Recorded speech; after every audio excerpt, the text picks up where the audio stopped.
Mark Andreessen has been someone who's really been on, we've been talking about a lot on the show. A tech guy who said basically his view about Trump was not that he's celebrating, but he's saying, he's happy, of course, Trump won, but like that he had to endorse Trump because the other alternative wasn't accepted. This wasn't well, what do you think? This way, that way. No, it just wasn't acceptable because of the Biden administration approach to AI. The government's approach to AI was terrifying. So Andreessen, a sigh of relief. And hopefully the last 10 years become nothing but just a bad dream. So here he is. All right, I'm going to show a post. It was posted on Twitter, X, by Kenakoa the Great. This guy puts up a lot of good links. And he's got a quote from Mark Andreessen, an interview, and it was with the Hoover Institute. I'm going to play the interview. Just his comment, and then we'll listen to it. It's 3 minutes and 30 seconds long. I like this guy, Mark Andreessen. I like these guys. These guys are. I don't. It doesn't mean I have to like every aspect of his life. I don't know every aspect of his life. When he talks about AI and when he talks about the freedom of speech and the role of government and the Trump and Biden situation, I like him. I like him a lot. Okay, so here we go. Let me share. We're going. Oh boy, we're there. We're almost out of time. We're running. Let's go. All right. We got Mark Andreessen at the Hoover Institute, posted by, I want to give credit. This is posted by Kenakoa the Great on X. All right. Here we go. This would be, he is world-class on real estate and on communications. And those are sort of his foundational skills. And those are, he's world-class on both. Hold on. He's talking about Trump, okay? He's world-class. He's talking about Trump. I didn't establish that. Go ahead. My analysis would be, he is world-class on real estate and on communications. And those are sort of his foundational skills. And those are, he's world-class on both, which is like probably the first person in the world to be world-class on both of those things, right? The real estate industry is not historically known for its great communicators. Here you've got somebody who does both of those things incredibly well. He, as a consequence of his knowledge of real estate, and by the way, his also involvement in the communications industry, where he was, one of the huge winners of the last 20 years with what he did, with The Apprentice, which is this, a very large business. He very, very deeply understands business. And, as one of the questions always, in Washington is like, wow, there's a lot of lawyers running around. And wow, there are very few people here who have actually held a job in the private sector. And there are very few people here who have ever actually run a company. Wow. Same thing. LA Times guy just said, right? Very few. Wow. And in Washington, there's very few people who've ever held a real job outside the political sector or who've ever owned a company. And responsible to investors or had customers, right? Responsible to investors or to customers, like a la my statement about Musk. Responsible to your employees to provide benefits and actually produce a product that generates wealth that results in financial benefit, money to be paid out.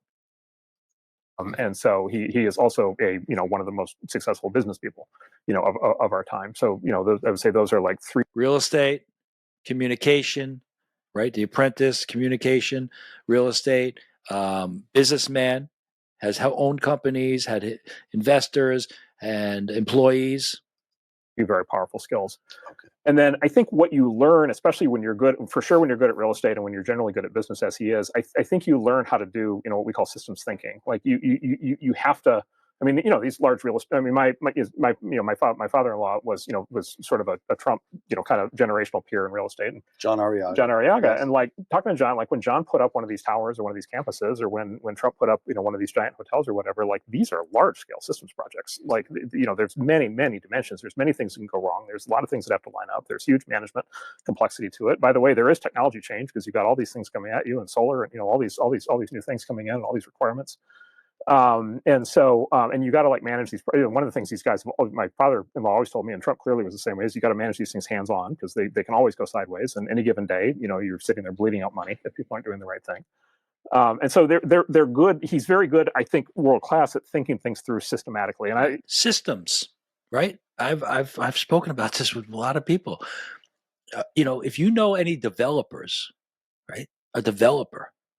Right? He's saying real estate, but really the word developer, I think, is more, he's not just investing in buildings, he's developing properties and hotels and major skyscrapers and major cities and major golf courses and casinos. systems, the complexity of these projects. The project manager is a tough job. You have to be hands-on, because you're not just dealing with bankers or investors and white collar people. You're dealing with the tradesmen and the municipalities and the city, the laws and bylaws and restrictions and unions. I mean, it's endless. And the systems, actually a real estate developer has probably, in that sense, doesn't mean they should be politicians, but in that sense, managing a municipality, in many ways, it's a great fit. Because the complexity of developing buildings, major projects, especially in cities, is an incredible experience and very difficult. This is all Trump has done. So the business side, the entertainment side, the communication side, and the systems side, the complexity. We were talking before about, there's this video going around today of him talking about the water situation in California. Yes. On Joe Rogan, like, what was that, 6 months ago or whatever. I said, why did he have no water? Because the water isn't allowed to flow down. And at the time, this is one of those classic Trump things where at the time everybody's like, why is he going on and on about the water situation in California? And then, of course, in the last 3 days, as we talk, LA is burning down. And if you listen to what he talked about with the water situation in California, it's like, yeah, that's all correct. Like, he is exactly 100% correct. He did the same thing, by the way, if you remember, in the first term when he diagnosed the German energy situation. Yes. To the face of the German diplomatic corps at the United Nations. You people are going to become dependent on Russia, and that will be a disaster for you. And it has been. And it has been. And if you go back and if you forget who did it, or if you just read the transcript and you read it, you're just like, wow, that was a really good it was an extremely precise and accurate and very prescient 5-minute analysis of this systems problem, which is, where's the energy coming from? How's it going? What's going to happen here? What happens if we turn off nuclear? Same thing in California. What happens to the water and this and that, and the whole thing. This is really a fantastic point, right? So 6 months ago, he's talking about the water, and people do tend to, sometimes Trump goes off on these things and they don't know why he's pointing them out. And it's not to make him out to a prophet. It's not like he's foretelling the future in a like fortune teller way. But there is in a sense, prophetic part, and I don't mean biblically prophetic. I mean by the way, the word prophet is really interesting, and I think we sometimes need to understand what prophecy is. I'm not saying Trump is exercising prophecy, but there is an understanding of what actually prophecy is. People think it's foretelling the future.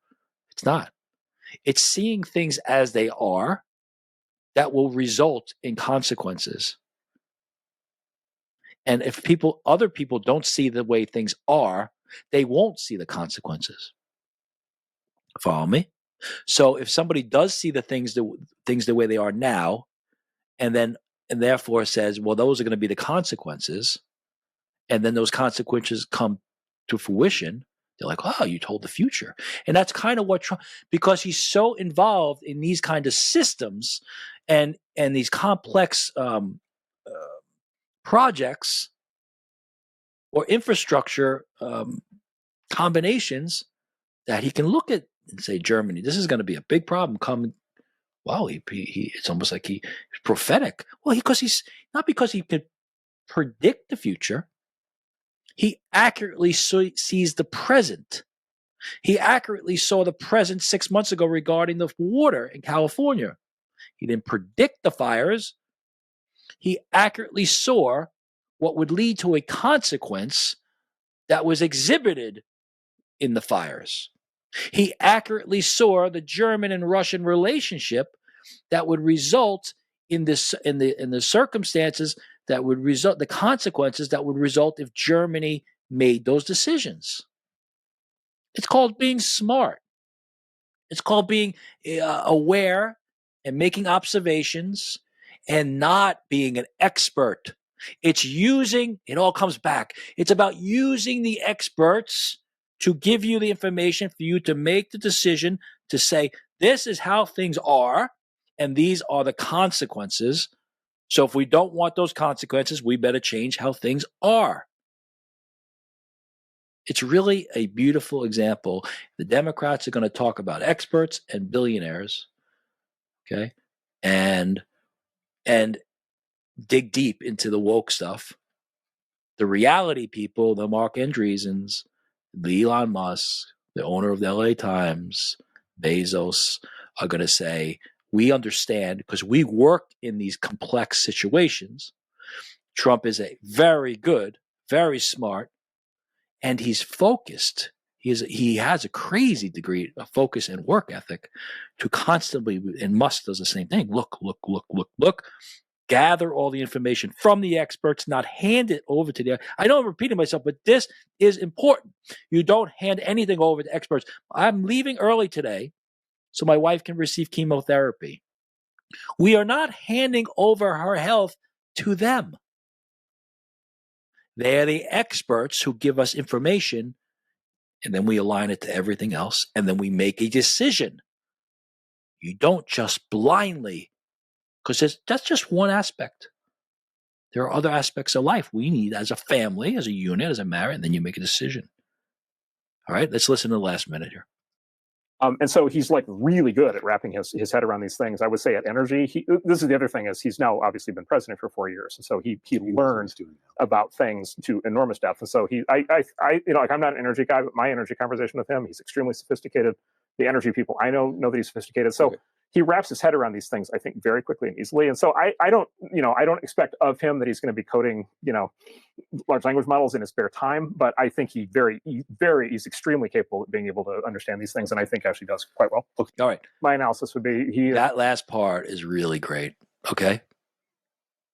So he's saying that he has these skills, entrepreneurial skills and communication skills, and he's been in entertainment. He's a systems guy. He can manage complex things. He has the ability to see the way things are in order to see the consequences. And because he's been president for 4 years, he now has that data and that information about that specific system. And he sees it how it is. And after 4 years of being in it, studying it, seeing it, and then 4 years of being out of it, it's almost better than being reelected. Because reelected, it's so continuous that space of 4 years allows him to really see it as it is, see the consequences, say we don't want those consequences, so we change these circumstances to get the consequences we want, which is a return to a nation that is great. Make America great again. Entrepreneurial spirit, rewarding meritocracy, and hard work, and new ideas, and innovative, brave, courageous. The American spirit we spoke about yesterday. The creative spirit of the Bob Dylan, of the Walt Whitman, of the self-reliance of Ralph Waldo Emerson. Go out there, work hard, be faithful to your God and your family,